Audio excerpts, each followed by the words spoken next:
stay with this story now and talk to Imran Riza, the United Nations Resident and Humanitarian Coordinator for Lebanon. Imran, welcome. Thanks for your time. If you would, let's begin with asking you for an overview of the humanitarian situation in Lebanon as you see it. Thank you. It's frankly extremely, it's catastrophic what we're going through at this point.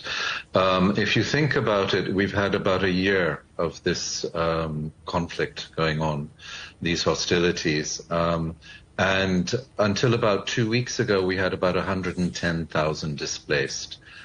In the last 10 days, we've gone up to well over 350,000 displaced and about 1 million affected people from the hostilities just in the last 10 days.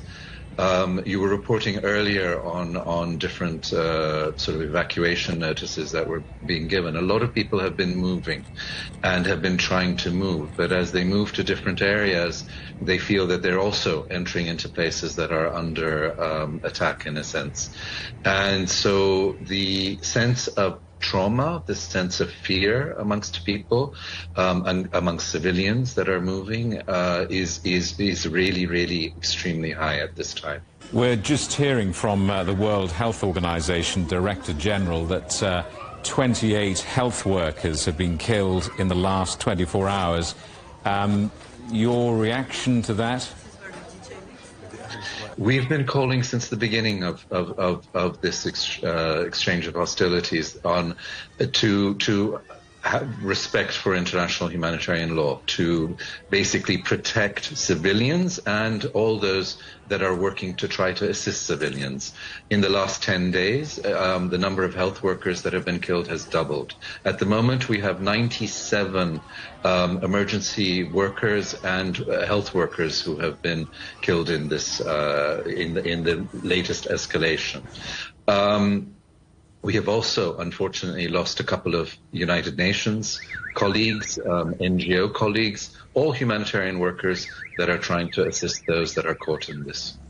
Can you give us an idea of how the hospitals and the emergency services in Lebanon are coping with the influx of casualties? Well, if you recall just over 2 weeks ago, you had this also extremely unexpected, unusual explosion of all communications devices and the like. That was followed then the next week, with the next Monday on the 23rd, with this massive level of strikes. Remember that Lebanon has been in a crisis for 4 or 5 years. A crisis, a socioeconomic crisis, a financial crisis. You had the Beirut blast, you had COVID, you've had all sorts of crises, one upon the other. And so institutions are weak. The health sector is weak. Despite that, it has been incredibly impressive, the valiant response by health workers over here. And despite their being targeted, there are 10 hospitals that have also been damaged or made inoperable in the course of this conflict. So the health sector has done phenomenally with trying to address completely unimaginable levels of needs. Imran, I'm sure we'll talk again in coming days, but for the moment, thank you for that. Imran Riza, the United Nations Resident and Humanitarian Coordinator for Lebanon.